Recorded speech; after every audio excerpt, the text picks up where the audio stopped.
হয় নহয় আৰু এটা বস্তু দিছে খেজুৰ ঈদ অহাৰ লগে লগে খেজুৰ দিয়ে হয় নাই দুটা বস্তু এই জৰা ফুকা পানী আৰু খেজুৰ দুটাই দিছে ধুবুৰী ৰাইজক বেলেগ দিছে নেকি ৰাস্তা ঘাট দিছে নেকি বানপানী গৰাখহনীয়া নিয়ন্ত্ৰণ কৰিবৰ কাৰণে ব্যৱস্থা কৰিলে নেকি এই অঞ্চলৰ ৰাইজৰ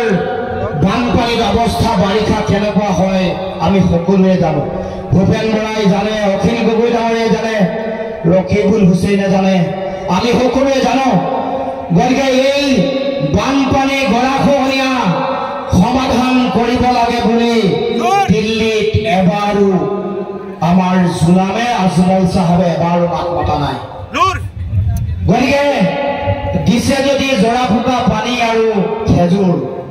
গতিকে আমি আমাৰ মানুহৰ সমস্যাবোৰ সমাধান কৰিবৰ কাৰণে দিল্লীত মাত মতা ব্যক্তি লাগে আপোনালোকৰ যিবোৰ সমস্যা আপোনালোকৰ যি অধিকাৰ আছে মুছলমান মানুহৰ যি অধিকাৰ এইবোৰ ঘূৰাই আনিবৰ কাৰণে সমাজত শান্তি সমন্বয় সম্প্ৰীতি ঘূৰাই আনিবৰ কাৰণে আমাক নেতা লাগে দিছপুৰত মাত মতা নেতা লাগে আৰু সেইকাৰণে 7 তাৰিখে আৰু মাজৰ মানুহে আমাৰ মাতৃসকল অকমান অৰুণোদয় আঁচনিৰ কাৰণে ভয় খাই আছে নেকি যদি 7 তাৰিখে সিদ্ধান্ত সকলোৱে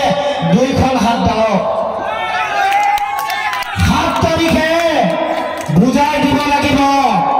যে গৰুখুটিত মুছলমানক লক্ষ্য কৰি হিমন্তৰ ভায়েকে